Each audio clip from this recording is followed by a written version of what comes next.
Chapter 9, Realm of the Silent Dead. This is Ninja Gaiden 4 on Master Ninja difficulty.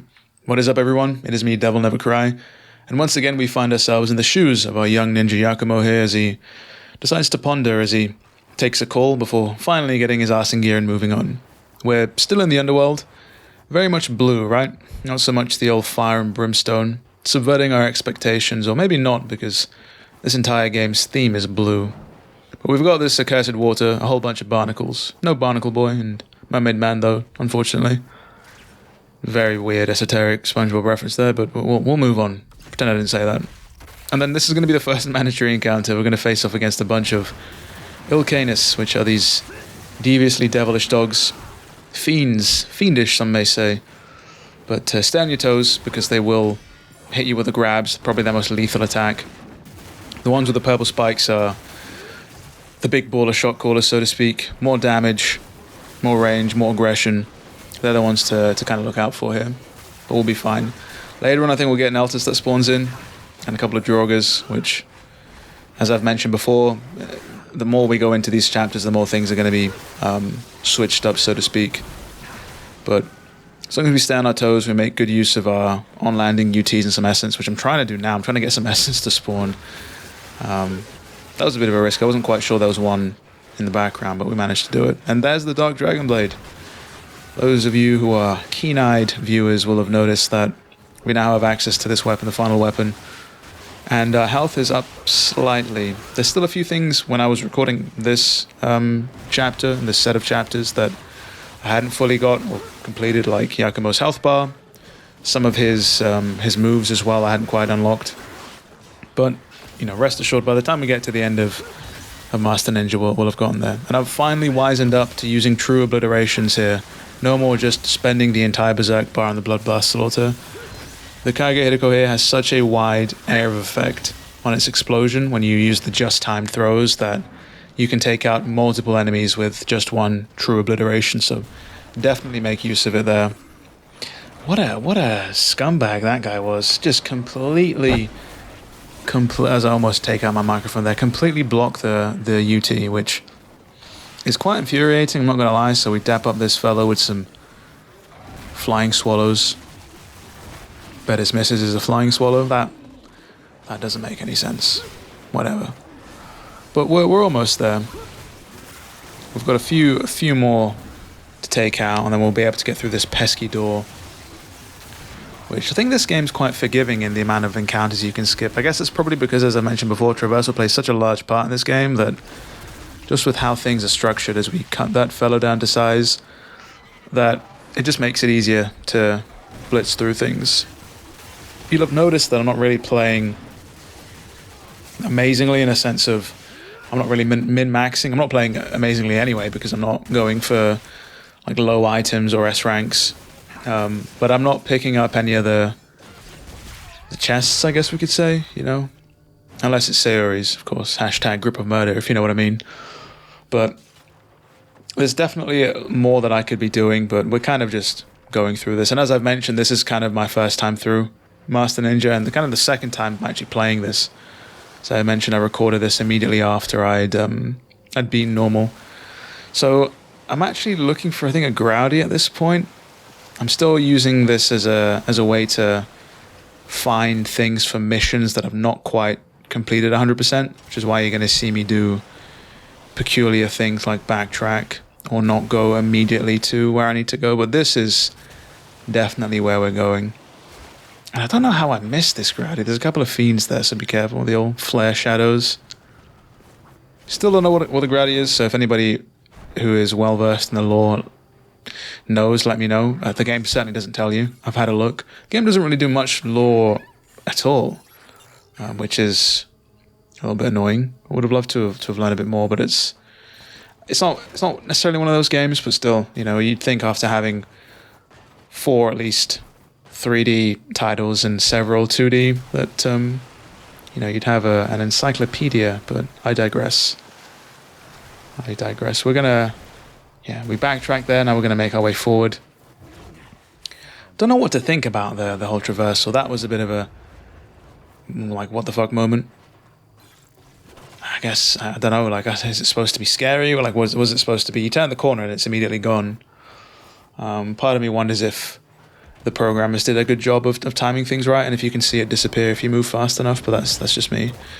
Oh yeah, another Vanguard, the bane of my existence, alongside this game's camera, which is gonna, if I remember correctly, gonna play a nice large part in my almost downfall in this fight as we start popping candy like there's no tomorrow. Yakumo, the item addict, just off his nut right now. He doesn't even know what's going on. That's why he's just throwing things everywhere. Probably make for a much more interesting Ninja Gaiden, and maybe we'd get a more talkative Yakumo. You know, which I don't know. What do people think about Yakumo? Is the edge just enough? Is it too much? Yeah, people compare him to Nero quite a bit, but I feel like Nero is just a much more well-rounded character. Which, I know, right? Speaking of characters in a Ninja Gaiden game, what are we doing? But this encounter's not going to give us too much trouble. These Draugrs take a big beating, and they can grab you as well. That's, again, their main source of danger, being grabbed. But we defeat 100 fiends there, which is pretty cool. Nice mission for us to turn in. What do we got in this chest? I like how he just punts it straight open, just destroys every bone in his foot. The metatarsals, I think, I don't know. Not necessarily a doctor, but I know there's lots of little ones in your feet, and he's just mashed them.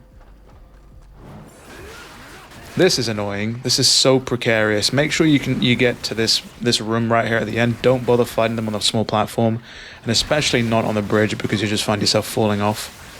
I do find it funny that when you do fall off a ledge and the game spawns you back in, enemies are almost passive for a couple of seconds, like they don't know what's going on. Like the gaming god has kind of just rewound time and just baffled them. Like, didn't we see that bloke fall off the edge? How's he back all of a sudden? And then we're gonna shatter reality. I always thought this was a nice motif, the broken glass motif. Though I do think maybe DMC5 did it better. And then we're gonna be just caught in a rave. I think this was a pretty cool touch. Like, this is one of the actual arenas in the game that I actually quite like. I like the difference in verticality here, where you've got two sort of zones to focus on. Also just environmentally and art design wise. Thought it was quite cool to go from the drab and bleak Underworld to the shimmering neon.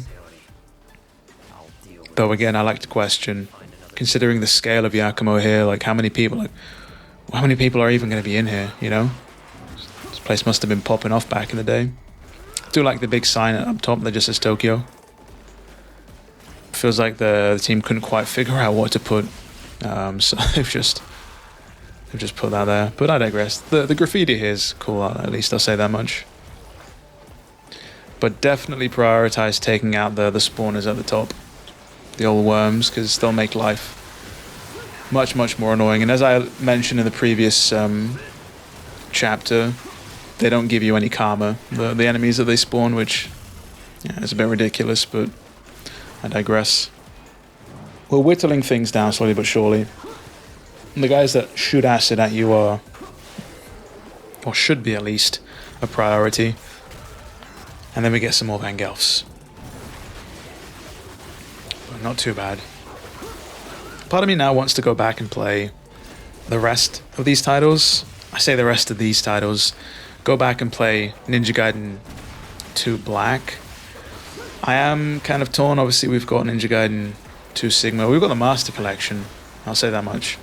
I don't own an original Xbox. I do own a 360, but not really a proprietor of Game Pass.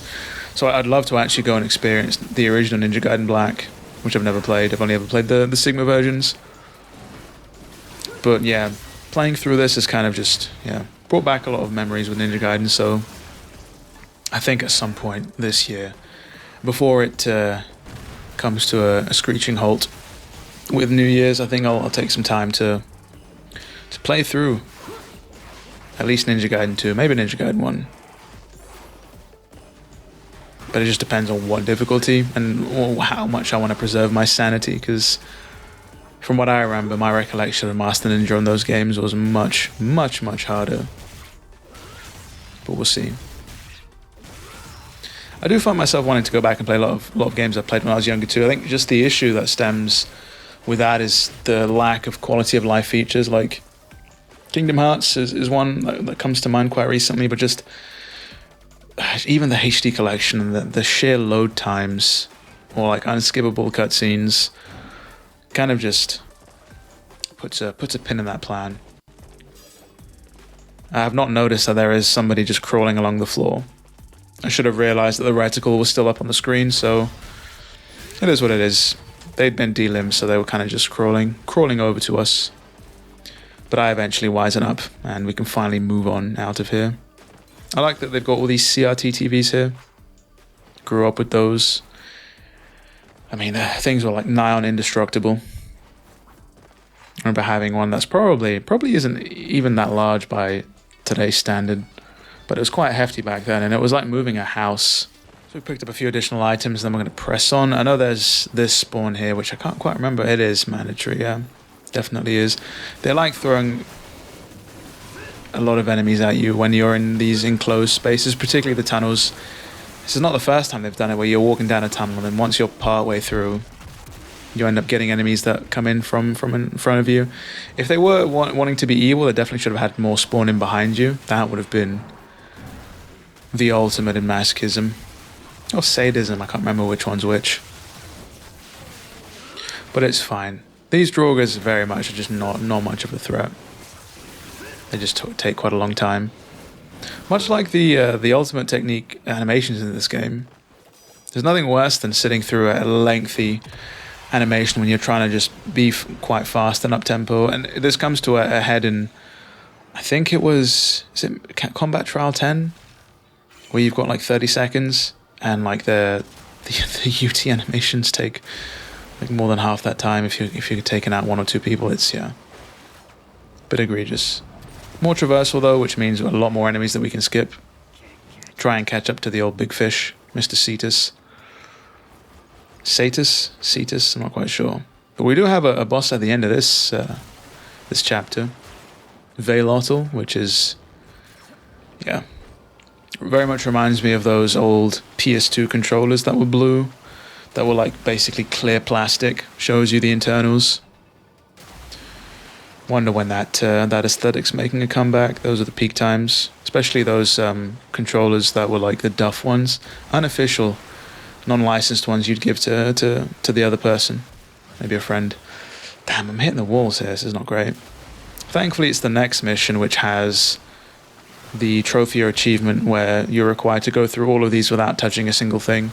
Bad news is you can't just stop and reload the checkpoint. If you mess up, you have to reload the entire chapter. Almost said mission there.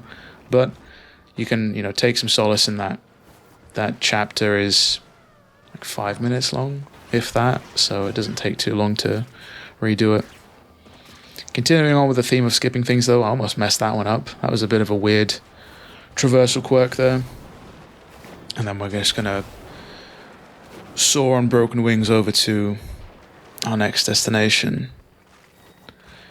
Definitely try and land on this top one if you can, and then basically pick and choose where it is that you want to go.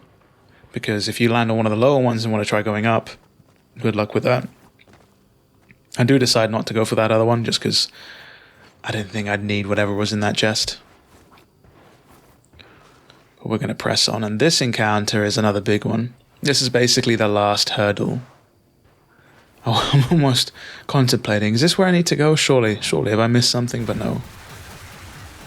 No point in charging an on-landing UT there, if I'm honest. There's nothing but ghost fish, and the ghost fish here are to help you set up. Nothing but a chain of ultimate techniques, or UTs. And that's what we're going to do for this fight, one after the other. There's going to be a lot of these Draugrs. There's going to be some bigger enemies coming in. There'll be more ghost fish. Speak of the devil, as I get clipped by one. I think there'll be a spawner that comes up at a certain point as well. So just stay on your toes. Keep spinning that camera around if you can, just to make sure that new things haven't spawned in. There's the old spawner. So we're going to use some essence. Thankfully it goes down quite quickly, which isn't too bad. End up taking a pretty big hit to the face there, the old money shot. Didn't even pay me for it. But now that that's done, we can now focus on getting rid of either the Ilcanus or the guys who shoot acid. I know that's my recommendation. And there we go. I end up getting grabbed, and before I have even a chance to wiggle out of it, you know, destroy my analog sticks and buttons by mashing, I end up dead. So that's great. Insta-kill. It's fantastic, right? If they want it to be even more evil, they should definitely have those blue floating bubbles around the arena, just be explosive. You know, maybe they were. I don't know what it is today, just nothing but evil evil suggestions, but we've got the Berserk, so time to make use of the true obliterations. They've not grouped up as well as I'd like, but even then the range is quite phenomenal. And that's it. It's a bit of a surprise. I would have thought there was more, but not too bad. And then we're going to have one more shrine and basically Crota to talk to here if we need to, and then we're going to have the boss, Velotul. The main thing I can say as we come into this is making sure you have your attack up would be a good shout. If that's not how you want to roll though, Kage Hiroko is definitely your best bet here.